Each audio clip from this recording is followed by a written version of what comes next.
السلام علیکم ورحمۃ اللہ وبرکاتہ نحمدہ ونصلی علی رسولہ الکریم۔ جامعہ انواریہ حیدرآباد باب العلم انواری ایجوکیشنل سوسائٹی کی جانب سے تحاوی شریف یعنی شرح معانی الآثار، اس کے درس کا سلسلہ جاری ہے۔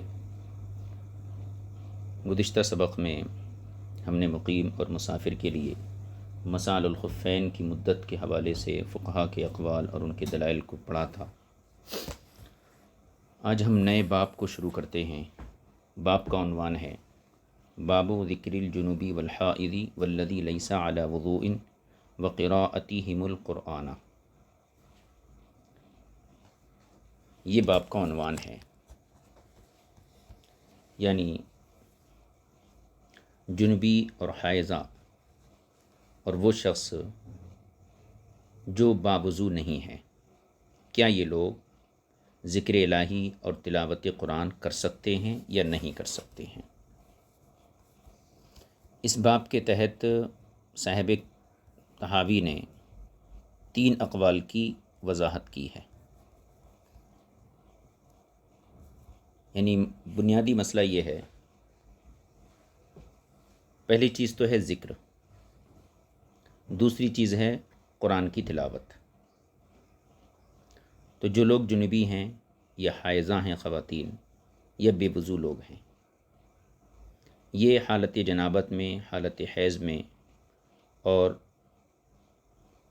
وضو نہ ہونے کی صورت میں کیا یہ لوگ اللہ کا ذکر اور قرآن کی تلاوت کر سکتے ہیں یا نہیں کر سکتے ہیں۔ یہ عنوان کا مطلب ہوا۔ اب اس سے نیچے جب احادیث پڑھیں گے تو ایک چیز اور یہاں پر آئے گی، وہ ہے سلام کا جواب دینا۔ چونکہ ذکر ہے یہاں پر، تو ذکر میں سلام جو ہے یہ بھی ایک قسم کا ذکر ہوتا ہے، اس لیے اس کی بات بھی، اس کی وضاحت بھی یہاں آئے گی۔ اب صورت مسئلہ یہ ہوگی کہ سلام اور سلام کا جواب اور دیگر اذکار اور تلاوت قرآن، ان تینوں چیزوں کو ضم کر لیجیے۔ کیونکہ ذکر جب بولتے ہیں عموماً جو ہے اللہ کا ذکر مراد ہوتا ہے، حالانکہ سلام بھی ذکر ہے، لیکن اس میں جو گفتگو آئے گی وہ سلام کے حوالے سے بھی آئے گی۔ اس لیے ہم اس مضمون کو اس طریقے سے پیش کرتے ہیں کہ سلام اور سلام کا جواب اور دوسرے اذکار اور تلاوت قرآن کے لیے طہارت حاصل کرنا لازم ہے یا نہیں ہے۔ اس سلسلے میں 3 مذہب ہیں، 3 قول صاحب کتاب نے بیان کیے ہیں، اور اس میں سے ایک قول جو ان کے نزدیک راجح ہے، اس کی ترجیح کو آپ نے ثابت کیا ہے۔ پہلا مذہب ہے امام حسن بصری کا، یہ ان کا قول ہے۔ اکرمہ، مجاہد اور عطا، ان تمام حضرات کا قول یہ ہے کہ حالت حدث میں سلام اور دوسرے اذکار اور تلاوت قرآن وغیرہ کچھ بھی جائز نہیں، چاہے حدث اصغر ہو یا حدث اکبر ہو، یعنی چھوٹی ناپاکی ہو یا بڑی ناپاکی ہو، کسی بھی حال میں جائز نہیں ہے، بلکہ ایسی طہارت حاصل کرنا ضروری ہے جس سے نماز ادا کی جا سکتی ہو۔ یہ پہلا قول ہے۔ اب تک جتنے ہم نے سبق پڑھے، جتنے ابواب پڑھے ہیں، اس میں صاحب کتاب نے 2 فریق یعنی 2 جماعت کو مقرر کیا، ایک فریق اول، ایک فریق ثانی۔ لیکن اس باب کے اندر 3 فریق ہیں، کیونکہ اس میں 3 قول ہیں۔ تو پہلا قول تو اس میں ہم صرف حسن بصری کو لیتے ہیں۔ حسن بصری کا قول یہ ہے کہ سلام ہو یا دیگر اذکار ہوں یا تلاوت قرآن ہے، ان تمام چیزوں کے لیے ویسی ہی طہارت ضروری ہے جیسی نماز کی لیے ضروری ہوتی ہے۔ کتاب میں فذهب قوم جب پہلی مرتبہ آئیں گا تو اس کے مصداق یہ لوگ ہیں۔ ایک قول ہو گیا۔ دوسرا قول دیکھیے، عام محدثین کا دوسرا قول ہے، وہ یہ کہتے ہیں کہ سلام کے علاوہ باقی تمام اذکار، یعنی سلام کرنے کے علاوہ باقی تمام اذکار اور تلاوت قرآن کے لیے طہارت حاصل کرنا لازم ہے۔ البتہ سلام کا جواب دینے کے لیے اگر پانی موجود نہ ہو تو تیمم کر کے بھی سلام کا جواب دیا جا سکتا ہے۔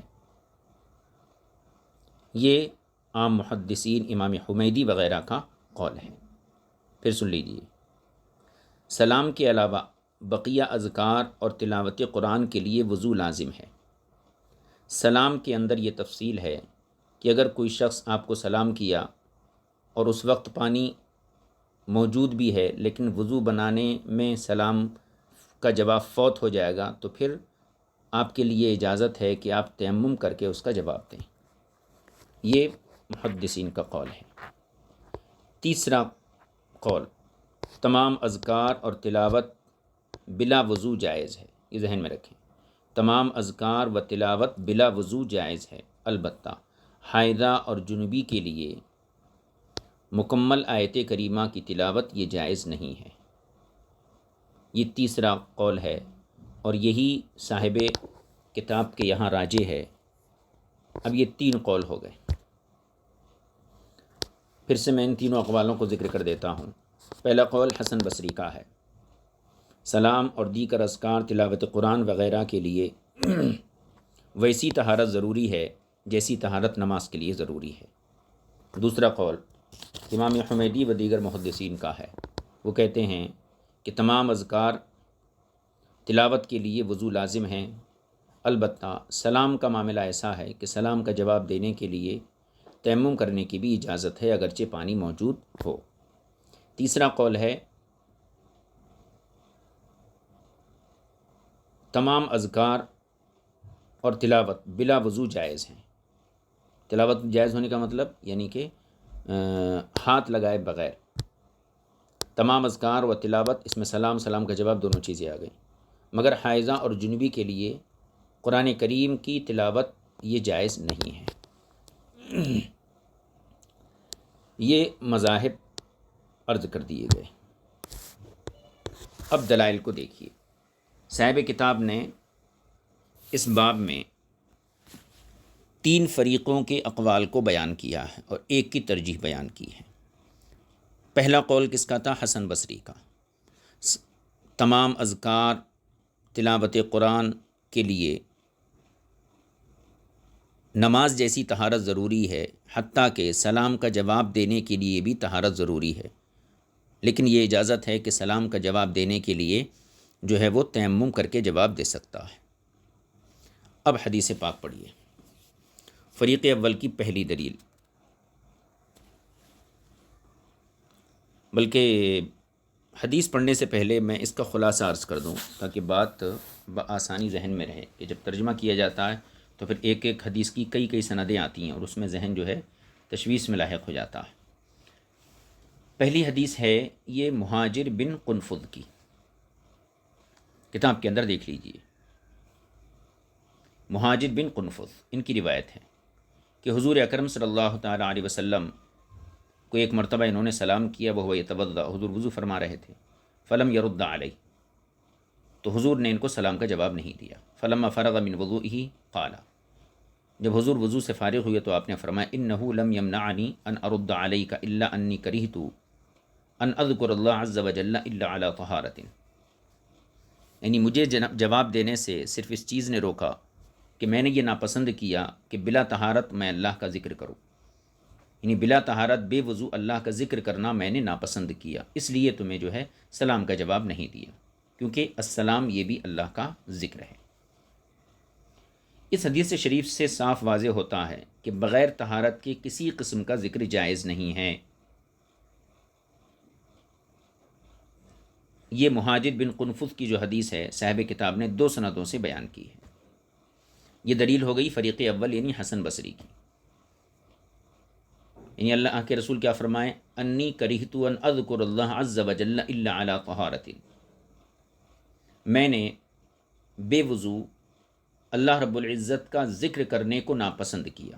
تو اس سے کیا پتہ چلتا ہے کہ جس چیز پہ ذکر کا اطلاق ہوتا ہے، اب قرآن بھی ذکر ہے، سلام بھی ذکر ہے، سلام کا جواب بھی ذکر ہے، تو تمام اذکار وہ ذکر ہی ہیں اللہ رب العزت کے۔ لہٰذا اس حدیث سے معلوم ہوا کہ بلا طہارت بلا وضو کسی قسم کا ذکر جائز نہیں ہے۔ اس حدیث کو صاحب کتاب نے 2 سندوں کے ساتھ نقل فرمایا ہے۔ یہ فریق اول کی دلیل ہو گئی، اتنے کا ہم ترجمہ کر لیتے ہیں۔ اس کے بعد فریق ثانی کے دلائل کا کی طرف دیکھیں گے. دیکھیے حدثنا علی بن معبد قال حدثنا عبد الوهاب بن عطاء عن سعید عن قتادة عن الحسن عن حذیر ابی ساسان عن المہاجر بن قنفذ انہ سلم علی رسول اللہ صلی اللہ علیہ وسلم. مہاجر بن قنفذ نے حضور اکرم صلی اللہ علیہ وسلم کی خدمت میں سلام پیش کیا. وہ یتوضأ، حضور صلی اللہ علیہ وسلم اس حالت میں وضو فرما رہے تھے. فلم یرد علیہ، آپ نے ان کو سلام کا جواب نہیں دیا. فلما فرغ من وضوئہ، جب رسول پاک صلی اللہ علیہ وسلم وضو سے فارغ ہوئے، قال، تو آپ نے فرمایا، انہ لم یمنعنی ان ارد علیک الا انی کرہت ان اذکر اللہ عز وجل الا علی طہارۃ. یعنی مجھے سلام کا جواب دینے میں کوئی چیز رکاوٹ نہیں تھی مگر یہ کہ میں نے بلا طہارت اللہ کا ذکر مناسب نہیں سمجھا. یہ حدیث مہاجر بن قنفذ کی تھی، حسن بصری کی تائید میں. اس کی جو سندیں ہیں وہ نیچے دیکھ لیجیے. حدثنا محمد بن خزیمہ قال حدثنا حجاج قال حدثنا حماد قال اخبرنا حمید وغیرہ عن الحسن عن المہاجری ان نبی صلی اللہ علیہ وسلم کان یبول او قال مررت به وقد بال فسلمت علیہ فلم يرد علی حتى فرغ من وضوئه ثم رد علی. یہ حسن بصری مہاجر بن قنفذ سے روایت کرتے ہیں. وہ کہتے ہیں کہ حضور صلی اللہ علیہ وسلم طہارت فرما رہے تھے. یبولو کا معنی یہاں طہارت کیا جائے. او قال مررت به وقد بالا، یا پھر انہوں نے یہ کہا کہ میں حضور صلی اللہ علیہ وسلم کے پاس سے گزرا اس حال میں کہ حضور صلی اللہ علیہ وسلم جو ہے طہارت سے فارغ ہو چکے تھے، قضاء حاجت کر چکے تھے. فسلمت علیہ، میں نے حضور کو سلام کیا. فلم یرد علیہ، تو حضور نے میرے سلام کا جواب نہیں دیا. حتی فرغ من وضوئہ، یہاں تک کہ اپنے یعنی وضو سے آپ فارغ ہو گئے. آپ نے طہارت کے بعد وضو کیا، قضاء طہارت کے بعد، اور ثم رد علیہ، پھر میرے سلام کا جواب دیا. تو دو سندوں سے صاحب کتاب نے فریق اول کی تائیدی روایت کو یہاں پیش کیا. امام طحاوی کا تبصرہ سنیے. فذهب قوم الی ھذا، فقہا کی ایک جماعت اس طرف گئی. اس حدیث سے انہوں نے استدلال کیا ہے. یہ حدیث کس کی؟ مہاجر بن قنفذ کی.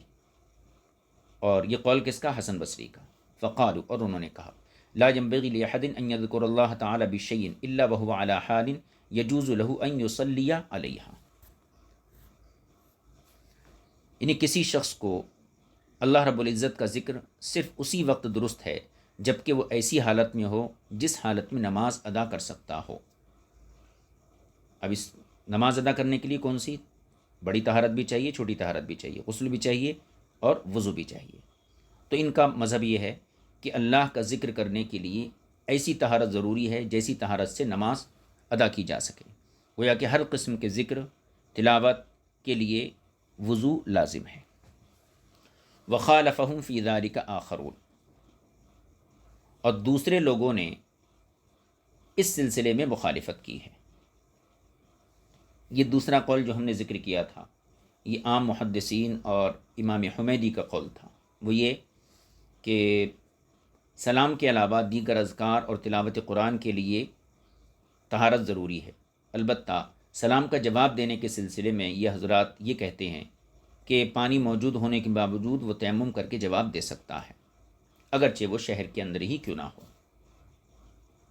یہ دوسرا قول تھا عام محدثین کا. اب ان کے دلائل کو یہاں سے پہلے ان کا مذہب دیکھ لیجئے. وخالفہم فی ذلک آخرون، اور دوسرے فقہا نے اس مسئلے میں مخالفت کی ہے اور انہوں نے کہا فقالوا من سلم علیہ وہو علی حال حدث، کہ جس کو سلام کیا جائے اور وہ بے وضو ہو، علی حال حدث، وہ بے وضو ہو، تیمما، تو اسے چاہیے کہ وہ تیمم کرے، ورد علیہ السلام، اور سلام کرنے والے کو جواب دے. وَإِن كَانَ فِي الْمِصْرِ، اگرچہ یہ شخص شہر کے اندر، بستی کے اندر ہی کیوں نہ ہو. وقالوا فیما سوى السلام، تو سلام کا جواب دینے کے بارے میں تو فریق ثانی کا یہ قول ہے کہ جس کو سلام کیا جائے اور وہ بے وضو ہو تو اسے چاہیے کہ تیمم کر کے سلام کا جواب دے دے. لیکن سلام کے علاوہ جو دوسرے اذکار ہیں، تلاوت قرآن ہے، تو ان کے بارے میں ان کا بھی وہی قول ہے جو فریق اول کا قول ہے. وقالوا فیما سوى السلام مثل قول اہل المقالۃ الاولی، اور سلام کے علاوہ دوسرے اذکار میں ان کا بھی وہی قول ہے جو پہلی بات والوں کا قول ہے، یعنی فریق اول کا جو مذہب ہے وہی ان کا مذہب ہے۔ وَكَانَ مِمَّا احْتَجُّوا بِهِ فِي ذَلِكَ، اور ان حضرات نے جن احادیث سے استدلال کیا ہے وہ حدیثیں اب نیچے آ رہی ہیں۔ مذہب تو سمجھ گئے ہوں گے کہ سلام کا جواب دینے کے سلسلے میں فریق ثانی کا کہنا یہ ہے کہ اگر کسی بے وضو شخص کو کوئی سلام کرے تو اسے چاہیے کہ وہ تیمم کر کے جواب دے دے، اگرچہ وہ شہر میں ہی کیوں نہ ہو۔ لیکن سلام کے علاوہ میں ان کا بالکل وہی مذہب ہے جو فریق اول کا مذہب ہے، یعنی ہر ذکر کے لیے، تلاوت قرآن کے لیے طہارت ضروری ہے۔ اب فریق ثانی کے دلائل، ان کے دلائل میں صاحب کتاب نے صحابہ اکرام کی روایتوں کو پیش کیا ہے، ان کو دیکھ لیجئے۔ پہلے میں زبانی طور پر جو ہے ان کے دلیل کا خلاصہ پیش کر دیتا ہوں۔ دیکھیے، احادیث کے ذریعے نیچے ایک حدیث ذکر کی گئی ہے۔ یہ حدیث حضرت کہنا چاہیے حضرت ابن عباس کی روایت ایک سند کے ساتھ ہے کہ حضرت ابن عمر حضرت ابن عباس کے پاس کسی ضرورت سے حاضر ہوئے۔ ابن عمر حضرت عبداللہ بن عباس کے پاس کسی ضرورت سے حاضر ہوئے، انہوں نے ان کی ضرورت پوری کر دی۔ اس کے بعد فکان من حدیثہ یومئذ، اور اسی دن کا یہ واقعہ ہے کہ انہوں نے فرمایا، ابن عباس نے، کہ نبی پاک صلی اللہ علیہ وسلم کے پاس سے کسی شخص کا گزر ہوا اس حال میں کہ حضور صلی اللہ علیہ وسلم مدینہ منورہ کی کسی گلی سے گزر رہے تھے، اور آپ جو ہیں اس وقت قضاء حاجت وغیرہ سے فارغ ہو کر آئے تھے۔ تو اس شخص نے آپ کو سلام کیا، لیکن آپ نے سلام کا جواب نہیں دیا، یہاں تک کہ جب وہ شخص گلی کے کونے پر پہنچ گیا، یعنی اب جو ہے مڑنے والا تھا دوسری گلی میں، تو حضور نے اسی وقت اپنے دست کرم کو ایک دیوار پر مارا اور تیمم کیا، اور اس کے بعد جو ہے آپ نے اس کے سلام کا جواب دیا۔ پھر آپ نے ارشاد فرمایا، اما انہو لم یمنعنی ان ارد علیک السلام الا انی کنت لست بطائر، یعنی مجھے سلام کا جواب دینے میں کوئی چیز رکاوٹ نہیں تھی سوائے اس کے کہ میں اس وقت باوضو نہیں تھا۔ تو یہ حدیث پاک فریق ثانی نے اپنی تائید میں پیش کی ہے، گویا کہ یعنی حضور اکرم صلی اللہ علیہ وسلم نے سلام کرنے والے کو سلام کا جواب نہیں دیا، بلکہ تیمم کرنے کے بعد دیا، اس لیے کہ اگر آپ اس وقت وضو کرتے تو ظاہر سی بات ہے سلام کا جواب فوت ہو جاتا، وہ شخص جو ہے آگے نکل جاتا، لہٰذا آپ نے جو ہے تیمم کر کے اس کو جواب دیا۔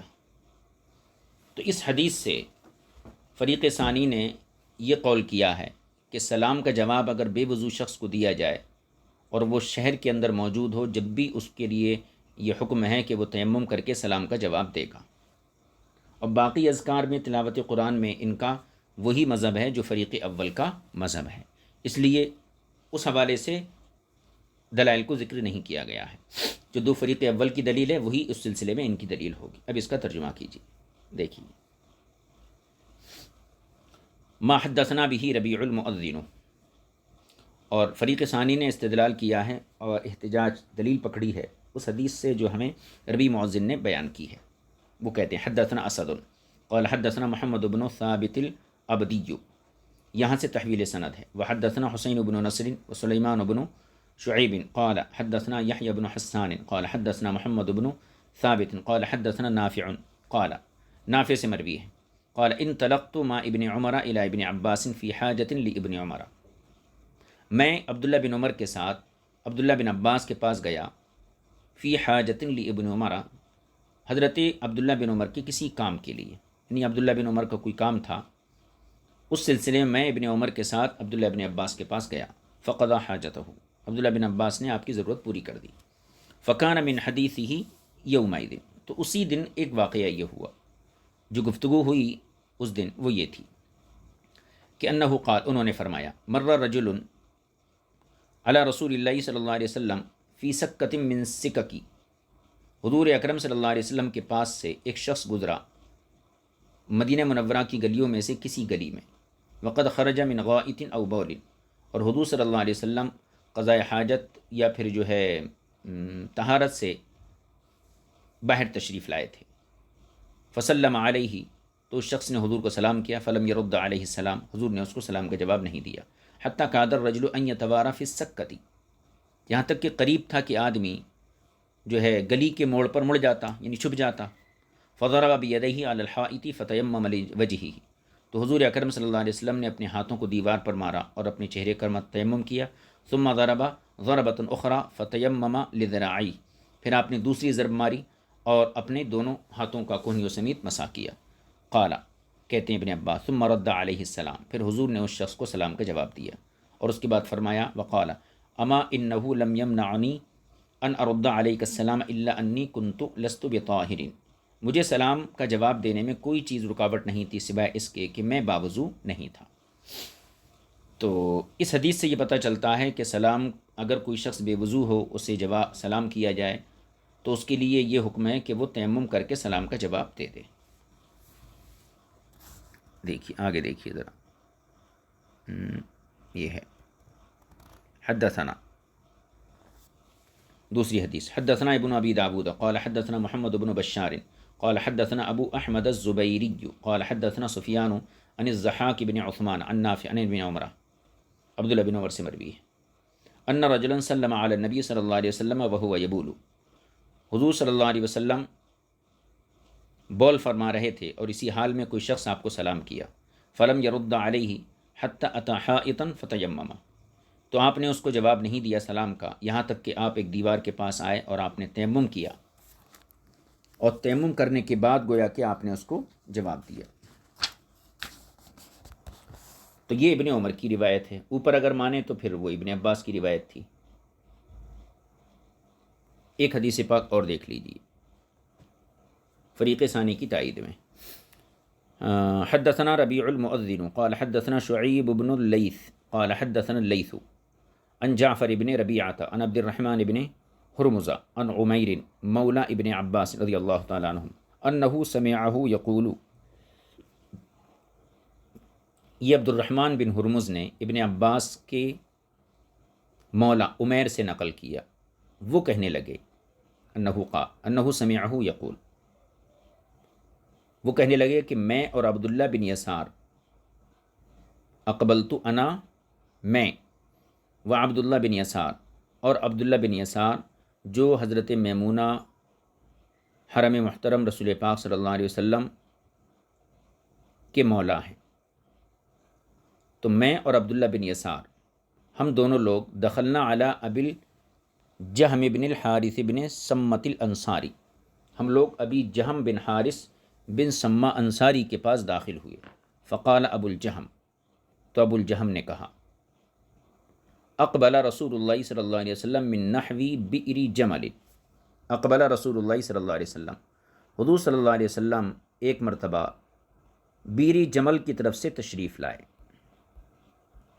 نحو بئر جمل، فلقیہ رجل فسلم علیہ، تو ایک شخص حضور سے ملاقات کیا اور اس نے حضور کو سلام پیش کیا، فلم یرد رسول اللہ صلی اللہ علیہ وسلم علیہ، حضور اکرم صلی اللہ علیہ وسلم نے اسے سلام کا جواب نہیں دیا، حتی اقبل علی الجدار، یہاں تک کہ آپ دیوار کی طرف متوجہ ہوئے، فمسح وجہہ ویدیہ، اور آپ نے اپنے چہرے اور اپنے ہاتھوں پر تیمم کیا، ثم رد علیہ السلام، پھر اس کے سلام کا جواب دیا۔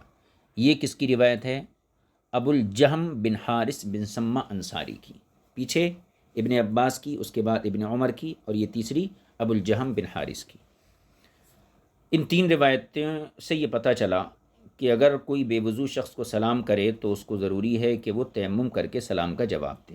اس سے یہ سمجھ میں آتا ہے کہ بلا وضو یعنی بلا طہارت سلام کا جواب دینے کی اجازت نہیں ہے۔ یہ فریق ثانی کے مذہب کی تائیدی روایات ہیں۔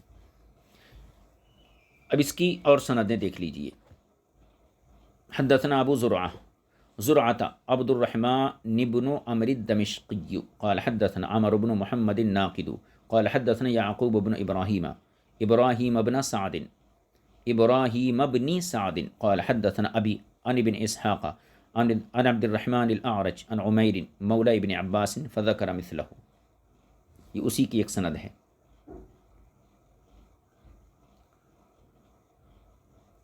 آگے دیکھیے، تو گویا ابو الجہم کی جو حدیث تھی اسی کی دوسری سند یہاں پر ذکر کی گئی۔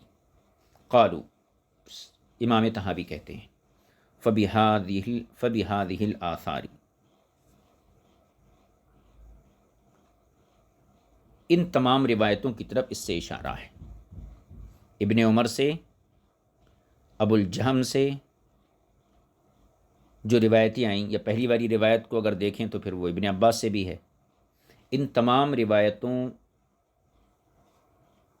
میں کیا ہے کہ ضرورتاً شہر کے اندر تیمم کیا جا سکتا ہے۔ تو ان تمام روایتوں کا یہ خلاصہ ہے کہ شہر کے اندر ضرورتاً تیمم بھی کیا جا سکتا ہے۔ عبارت دیکھیے، قالو، یعنی فریق ثانی نے کہا، فبہذہ الآثار رخصنا للذی یسلم علیہ وہو غیر طاہر، ان آثار سے یہ رخصت ثابت ہوئی کہ جس کو سلام کیا جائے، للذی یسلم علیہ، جس کو سلام کیا جائے اگر وہ پاک نہ ہو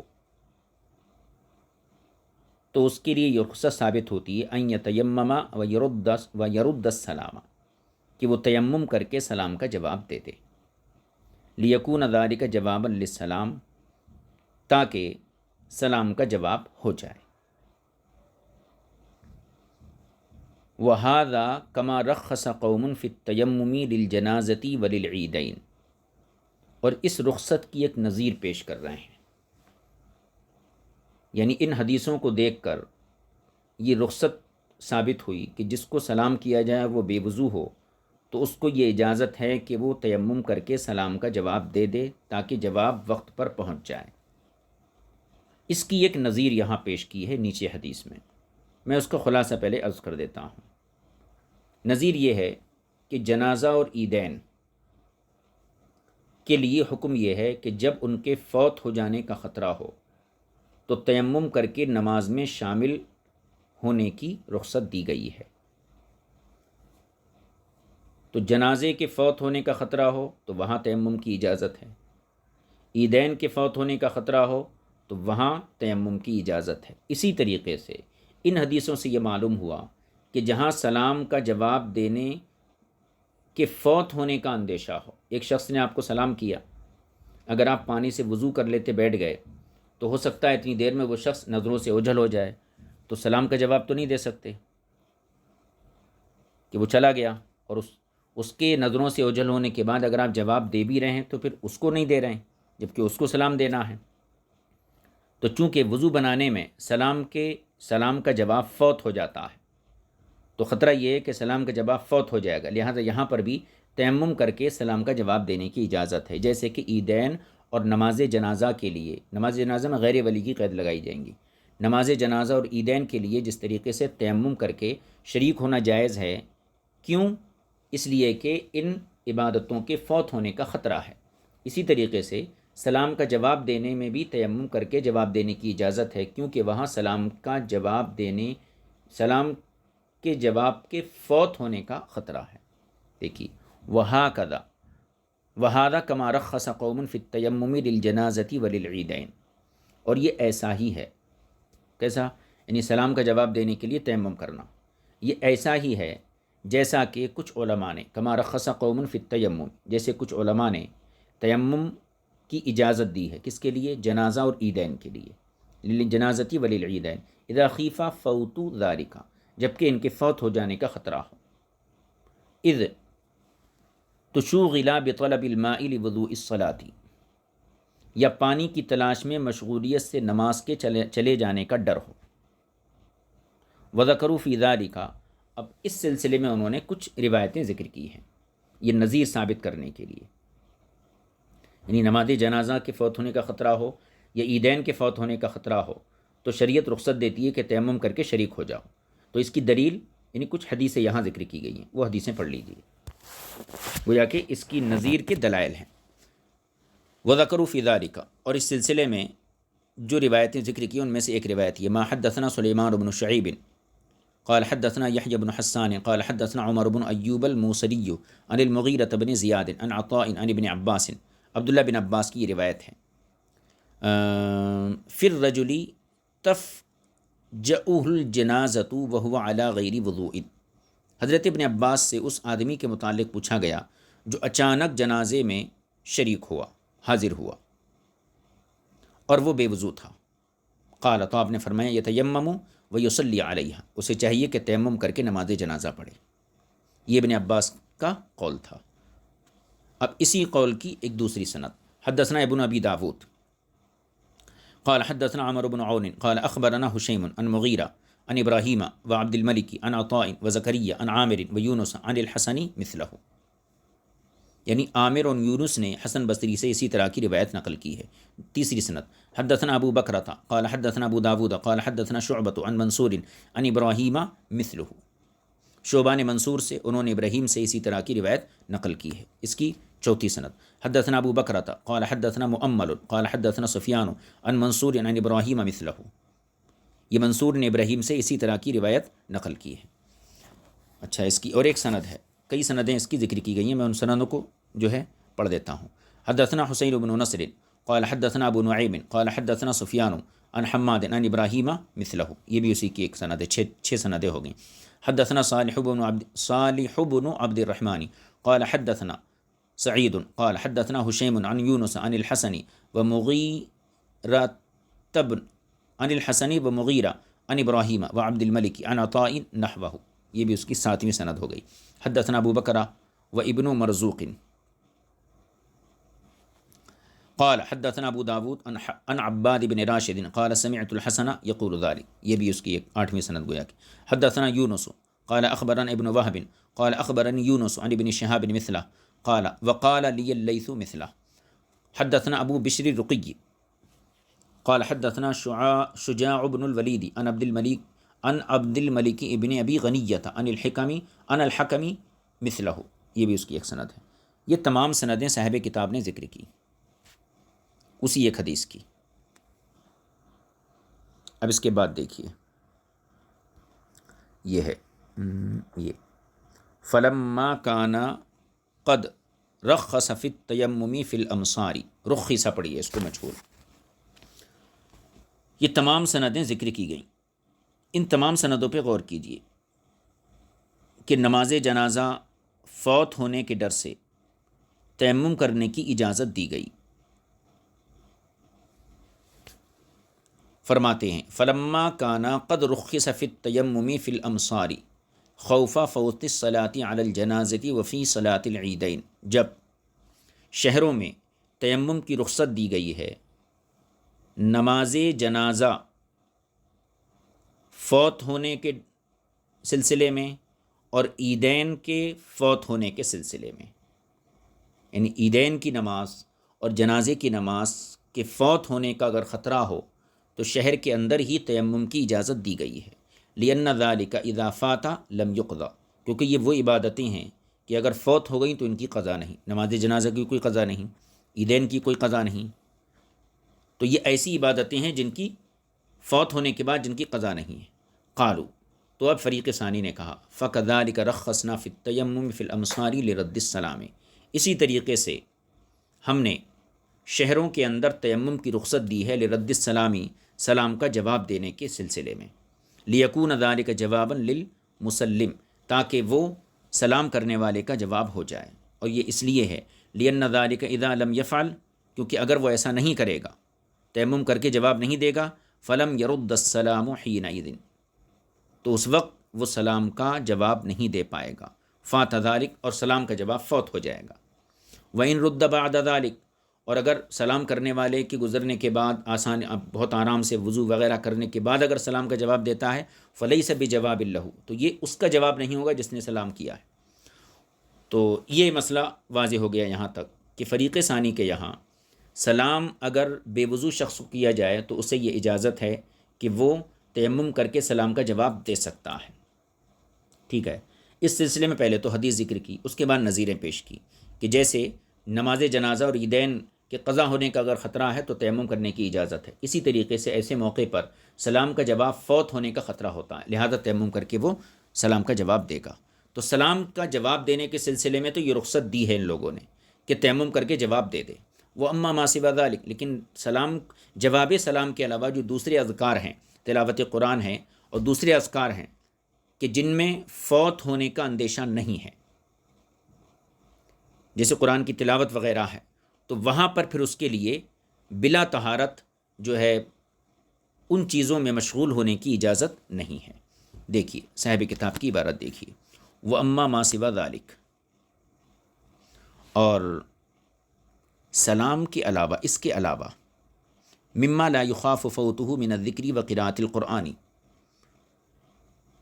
جن چیزوں کے فوت ہونے کا اندیشہ نہیں ہے، جیسے ذکر ہے، قرآن کی تلاوت ہے، فلا ینبغی، تو یہ ہرگز جائز نہیں، ان یفعل ذلک احد الا علی طہارۃ، کہ کوئی بھی ان کاموں کو، ان اذکار کو بلا طہارت انجام دے۔ یہ دو مذہب یہاں تک بیان ہو گئے۔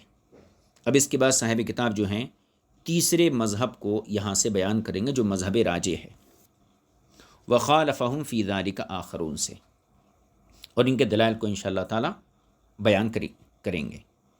دو مذہبوں کا خلاصہ کیا تھا؟ فریق اول یعنی حسن بصری، ان کا مذہب یہ تھا کہ کوئی بھی ذکر بلا طہارت جائز نہیں ہے، ہر ذکر کے لیے چاہے وہ اذکار ہوں، سلام کا جواب ہو، یا پھر جو ہے قرآن کی تلاوت ہو، ویسی طہارت ضروری ہے جیسی نماز کے لیے ہوتی ہے۔ دوسرا قول تھا امام حمیدی اور دیگر محدثین کا، ان کا مذہب یہ تھا کہ سلام کا جواب دینے کے علاوہ دوسرے تمام اذکار کے لیے طہارت ضروری ہے، البتہ سلام کا جواب دینے کے سلسلے میں یہ اجازت ہے کہ وہ تیمم کر کے جواب دے سکتا ہے۔ ان کے دلائل ہو گئے۔ اب تیسرا جو وخالفہم فی ذلک آخرون، یہ تیسرا گروہ ہے، تیسرا طبقہ ہے فقہا کا، اور یہاں سے پھر ان کے دلائل کا آغاز کیا جائے گا۔ وخالفہم فی ذلک آخرون، یہاں سے ائمہ اربعہ کے مسلک کو بیان کر رہے ہیں۔ مسلک کی وضاحت یہ ہے، فقالوا، انہوں نے کہا، لا بأس ان یذکر اللہ تعالی فی الاحوال کلها من الجنابۃ وغیرها، تمام احوال میں چاہے وہ جنابت کی حالت ہو یا غیر جنابت کی حالت ہو، ذکر الہی میں کوئی حرج نہیں ہے، البتہ ویقرأ القرآن فی ذلک خلی الجنابۃ والحیض، لیکن قرآن کی تلاوت کی جا سکتی ہے اس میں، مگر جنابت اور حیض کی حالت میں قرآن کی تلاوت نہیں کی جا سکتی۔ فإنہ لا ينبغی لصاحبہما ان یقرأ القرآن، کیونکہ جنبی اور حیضہ کے لیے قرآن پڑھنے کی اجازت نہیں ہے۔ تو یہ مسلک ہوا ائمہ اربعہ کا۔ اس کو پھر سے دوسرے الفاظ میں سن لیجئے، یعنی تمام اذکار جنابت اور غیر جنابت کی حالت میں کیے جا سکتے ہیں، البتہ قرآن کا معاملہ اس سے مختلف ہے۔ حیضہ اور جنبی کے لیے، جنبی اور حیضہ یہ ان حالتوں میں قرآن کی تلاوت نہیں کر سکتے۔ تو صاحب کتاب چونکہ اس قول کے دو حصے ہوئے، تمام اذکار کو جنابت غیر جنابت کی حالت میں ادا کیا جا سکتا ہے، یہ ایک حصہ ہے۔ دوسرا حصہ ہے کہ جنبی اور حیضہ قرآن کی تلاوت نہیں کر سکتے، یعنی بے وضو شخص قرآن پڑھ سکتا ہے، اس کو چھو نہیں سکتا، تو ذکر ہوا، تلاوت قرآن ہوئی۔ اسی طریقے سے دوسرے اذکار ہیں، لیکن جنبی اور حیضہ جو ہے نہیں پڑھ سکتے۔ تو پہلے حصے کی دلیل یہاں ذکر کر رہے ہیں، کس کی؟ یعنی حالت جنابت ہو یا غیر جنابت ہو، اس میں ہر قسم کا ذکر کرنا یہ جائز ہے۔ دیکھیے ابن مرزوق کی سند سے ایک روایت آئی ہے حضرت علی کی، پہلے میں اس کا خلاصہ عرض کر دیتا ہوں۔ خلاصہ یہ ہے کہ عبداللہ بن سلمہ کہتے ہیں کہ میں حضرت علی کے پاس، میں اور ایک شخص اور تھا ہم میں سے، اور ایک بنی اسد میں سے، ہم 3 لوگ حضرت علی کے پاس آئے۔ ان دونوں حضرات کو، میرے دونوں ساتھیوں کو حضرت علی نے کسی کام سے بھیج دیا، اور کام کیا تھا؟ غالباً کسی جنگ پر بھیجا تھا ان کو، اور بھیجتے وقت کہا کہ انکما الجانی فعالجا عن دینکما، تم دونوں مضبوط اور جنگ کے حربوں سے واقف ہو، لہٰذا اپنے دین کے لیے جنگ کرو۔ پھر اس کے بعد حضرت علی جو ہے بیت الخلاء تشریف لے گئے، پھر بیت الخلاء سے باہر آئے، اور باہر آنے کے بعد آپ نے ایک چلو پانی لیا اور اپنے ہاتھوں کو دھو لیا اور قرآن پڑھنا شروع کر دیا۔ تو یہ کہتے ہیں عبداللہ بن سلمہ کہ ہمیں بہت تعجب ہوا کہ حضرت علی نے وضو نہیں کیا اور ایسی قرآن پڑھنے لگے۔ جو ہمارے تعجب کو انہوں نے دیکھا تو حضرت علی نے فرمایا کان رسول اللہ صلی اللہ علیہ وسلم یخرج من الخلاء فیقرئون القرآن ویأکلوا معنا اللحم، کہ رسول پاک صلی اللہ علیہ وسلم بیت الخلاء سے باہر تشریف لاتے اور ہمیں قرآن پڑھاتے اور ہمارے ساتھ گوشت سالن وغیرہ کھاتے تھے۔ ولم یکن یحجزہ عن ذلک شیء لیس الجنابۃ، اور کوئی چیز حضور کو اس چیز سے نہیں روکتی تھی سوائے جنابت کے، یعنی حالت جنابت میں آپ قرآن نہیں پڑھتے تھے۔ تو یہ حضرت علی کی روایت ہو گئی۔ اب اس روایت کا بالکل ظاہر یہ ہے کہ حضرت علی نے فرمایا کہ حضور قضائے حاجت کے بعد وضو سے پہلے ہم لوگوں کو قرآن کریم سکھاتے تھے اور حالت جنابت کے علاوہ ہر حال میں قرآن کریم پڑھتے تھے اور پڑھاتے بھی تھے۔ اس سے معلوم ہوا کہ قرآن کریم کی تلاوت کرنا حالت جنابت اور حالت حیض کے علاوہ باقی تمام حالات میں جائز ہے، اور جنبی اور حائضہ کے اوپر طہارت اکبر سے پہلے قرآن کریم کی تلاوت جائز نہیں ہے، یعنی غسل کے بغیر قرآن کریم کی تلاوت جائز نہیں ہے۔ لیکن تلاوت قرآن کے علاوہ باقی تمام اذکار ان لوگوں کے لیے بھی جائز ہیں۔ امام طحاوی نے حضرت علی کی اس روایت کو 6 سندوں کے ساتھ نقل کیا ہے۔ اب ان سندوں کو ہم اور اس حدیث پاک کو باضابطہ پڑھ لیتے ہیں۔ دیکھیے، حدثنا ابن مرزوق قال حدثنا وهب بن جرير عن شعبة عن عمر بن مرة عن عبد الله بن سلمة قال دخلت على علي انا ورجل منا ورجل من بني اسد، میں اور ہم میں ہمارے قبیلے کا ایک شخص اور بنی اسد کا ایک شخص، ہم تینوں لوگ حضرت علی کے پاس آئے۔ فبعثهما في وجه، حضرت علی نے ان کو کسی کام کے لیے بھیج دیا، اور ثم قال، پھر فرمایا انکما الجانی، تم دونوں طاقتور ہو اور ہوشیار ہو، فعالج عن دینکما، اپنے دین کے متعلق جہاد کرو۔ قال، عبداللہ بن سلمہ کہتے ہیں ثم دخل المخرج، پھر حضرت علی بیت الخلاء میں تشریف لے گئے، ثم خرج، پھر باہر آئے، فاخذ حفنة من ماء فمسح بها، آپ نے پانی کا ایک چلو لیا اور اپنے ہاتھوں کو دھو لیا، وجعل يقرأ القرآن، اور قرآن پڑھنے لگے، فرآنا کأن انکرنا علیہ ذلک،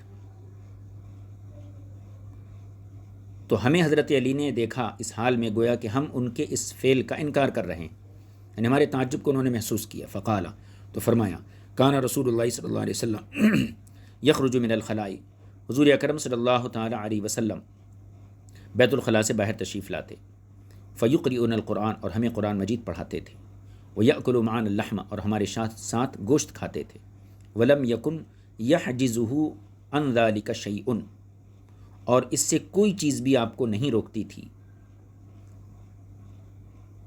لیس الجنابہ، کس چیز سے؟ کھانے پینے سے۔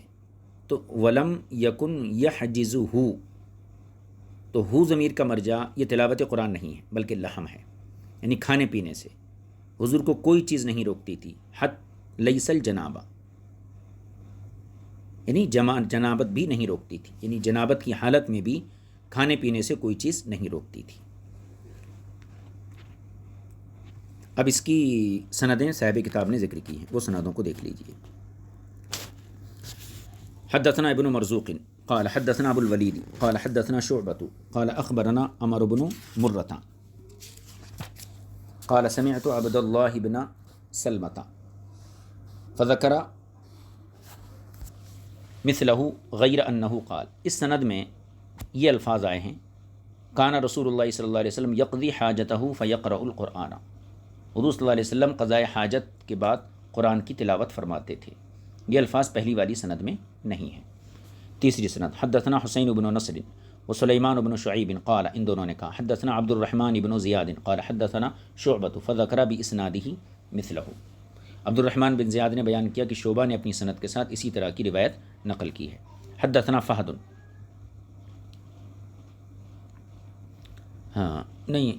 حدثنا محمد بن خزیمہ، یہ ہو گیا، قال حدثنا حجاج قال حدثنا شعبۃ فذکر باسنادہ مثلہ، اس کے بعد حدثنا فہد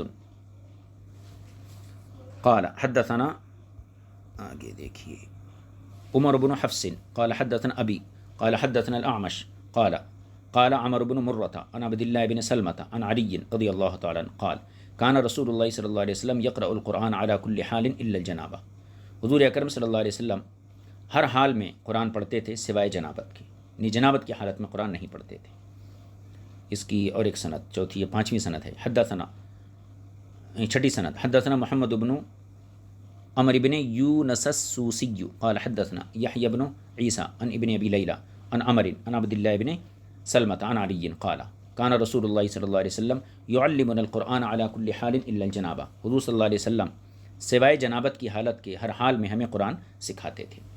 یہ حضرت علی کی روایت تھی جو مختلف سندوں سے صاحب کتاب نے یہاں ذکر کی۔ ان تمام سندوں کا خلاصہ کیا ہے کہ حضور اکرم صلی اللہ تعالیٰ علیہ وسلم سوائے حالت جنابت کے، یعنی جنابت کی حالت کے علاوہ آپ مسلسل قرآن پڑھتے تھے، ہر حال میں قرآن کی تلاوت کرتے تھے۔ قال ابو جعفر، امام طحاوی کہتے ہیں، ففیما روینہ عن رسول اللہ صلی اللہ علیہ وسلم، تو جو حدیثیں ہم نے حضور سے روایت کی ہیں اس میں کیا ہے؟ اباحۃ ذکر اللہ تعالی علی غیر وضوء، بے وضو ہونے کی حالت میں بھی ذکر الہی کرنے کے مباح ہونے کا تذکرہ ہے، یعنی ذکر الہی کو حدث کی حالت میں کرنے کی اباحت ہے۔ وقراءۃ القرآن کذالک، اور اسی طریقے سے قرآن کی تلاوت کرنے کی بھی اباحت ہے بے وضو ہونے کی صورت میں۔ ومنع الجنبی من قراءۃ القرآن خاصۃ، ہاں جنبی کے لیے قرآن کی تلاوت سے رک جانا، اس کا حکم اس سے خاص ہے، یعنی جنبی اور حائضہ کے لیے حالت جنابت اور حالت حیض میں قرآن کی تلاوت کی اجازت نہیں ہے۔ یہ گویا کہ ایک دلیل ہو گئی مکمل کہ حضور اکرم صلی اللہ علیہ وسلم سے اس چیز کو ثابت کر دیا گیا۔ اب دوسری دلیل اس بات پر کہ ذکر الہی کی اباحت بے وضو ہونے پر کچھ اور دلائل بھی صاحب کتاب نے یہاں ذکر کیے ہیں، ان کو بھی انشاءاللہ دیکھ رہے ہیں۔ دیکھیے، وقد روی عن ذلك ایضا فیما يدل علی اباحت ذکر اللہ تعالی علی غیر طہارت، یہاں سے گویا کہ ائمہ اربعہ کی طرف سے دوسری دلیل کا آغاز کر رہے ہیں۔ وقد روی عن رسول اللہ صلی اللہ علیہ وسلم فیما يدل علی اباحت ذکر اللہ تعالی علی غیر طہارت، یہاں سے صاحب کتاب ائمہ اربعہ کی دوسری دلیل کا آغاز کرتے ہیں۔ پھر اس کے بعد جو ہے خاص طور پر حالت جنابت میں قرآن پڑھنے کی جو ممانعات ہے اس کو ثابت کرنے کے لیے روایات ذکر کریں گے۔ پھر اخیر میں جو ہے ان تمام احادیث پر غور و فکر کیا جائے گا جو فریق اول فریق ثانی کی طرف سے پیش کی گئیں اور ائمہ اربعہ کی طرف سے پیش کی گئیں، تو صاحب کتاب اس میں ناسخ و منسوخ کو ثابت کرنے کے لیے اپنی نظر پیش کریں گے۔ تو یہ مضمون ابھی کافی طویل ہے، اس لیے ہم اس کو یہیں پر جو ہے موقوف کر دیتے ہیں، اور اب تک کی گفتگو کا جو خلاصہ ہے وہ یہی ہے کہ ذکر، تلاوت قرآن وغیرہ کے لیے طہارت ضروری ہے یا نہیں ہے۔ اس سلسلے میں 3 قول ذکر کیے گئے تھے۔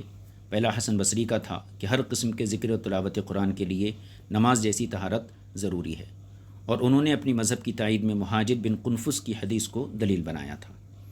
دوسرے درجے میں امام حمیدی اور دیگر محدثین تھے، ان کا مذہب یہ ہے کہ سلام کا جواب تیمم کر کے دیا جا سکتا ہے، اس کے علاوہ باقی اذکار و تلاوت قرآن کے لیے ویسی ہی طہارت شرط ہے جیسی نماز کے لیے ضروری ہوتی ہے۔ تو گویا کہ باقی اذکار اور تلاوت قرآن کے سلسلے میں ان کا وہی مذہب ہے جو حسن بصری یعنی فریق اول کا مذہب ہے، اور ان حضرات نے تیمم کر کے سلام کا جواب دینے کے سلسلے میں جو حدیث بیان کی وہ جو ہے حضرت ابن عمر کی روایت، اور اس روایت کو تقریباً 5 یا 6 طریقے سے سندوں سے ذکر کیا گیا۔ پھر اس کے بعد اخیر میں امام طحاوی نے ائمہ اربعہ کے مسلک کو بیان کیا، اور مسلک یہ ہے کہ تمام احوال میں چاہے جنوبی حالت ہو یا غیر جنوبی حالت ہو ذکر الہی میں کوئی حرج نہیں ہے۔ البتہ قرآن کی تلاوت کا معاملہ ایسا ہے کہ جنوبی اور حیضہ کے لیے یہ جائز نہیں ہے۔ اس سلسلے میں صاحب کتاب نے جو ہے عبداللہ بن سلمہ کے طریقے سے حضرت علی کی روایت کو نقل کیا کہ اس میں رسول پاک صلی اللہ علیہ وسلم سے یہ ثابت ہوا کہ آپ صلی اللہ علیہ وسلم بیت الخلاء سے تشریف لاتے اور صحابہ اکرام کو قرآن کی تعلیم دیتے، اور اسی حالت میں آپ کھانا بھی کھاتے تھے، تو سوائے جنوبی حالت کی کوئی حالت بھی حضور کو ذکر الہی سے نہیں روکتی تھی۔ اسی مضمون کو 6 سندوں سے حضرت علی سے جو مضمون مروی ہے اس کو 6 سندوں سے صاحب کتاب نے بیان کیا ہے۔ اب یہاں سے جو ہے ائمہ اربعہ کی دوسری دلیل، یعنی جس سے یہ ثابت ہوگا کہ بلا وضو اللہ کا ذکر مباح ہے، اس چیز کو بتانے والی روایتیں، اس چیز کو ثابت کرنے والی اور اس پر دلالت کرنے والی روایتیں جو ہیں وہ یہاں سے ذکر کریں گے۔ پھر اس کے بعد خاص طور پر جنابت کی حالت میں قرآن پڑھنا ممنوع ہے، ان روایتوں کو ذکر کریں گے۔ پھر اخیر میں اپنی نظر پیش کریں گے اور فریق اول فریق ثانی کی طرف سے پیش کردہ حدیثوں کا نسخ ثابت کریں گے، اور ائمہ اربعہ کی طرف سے ایسی حدیثیں ذکر کی جائیں گی جو معمول بھی ہیں۔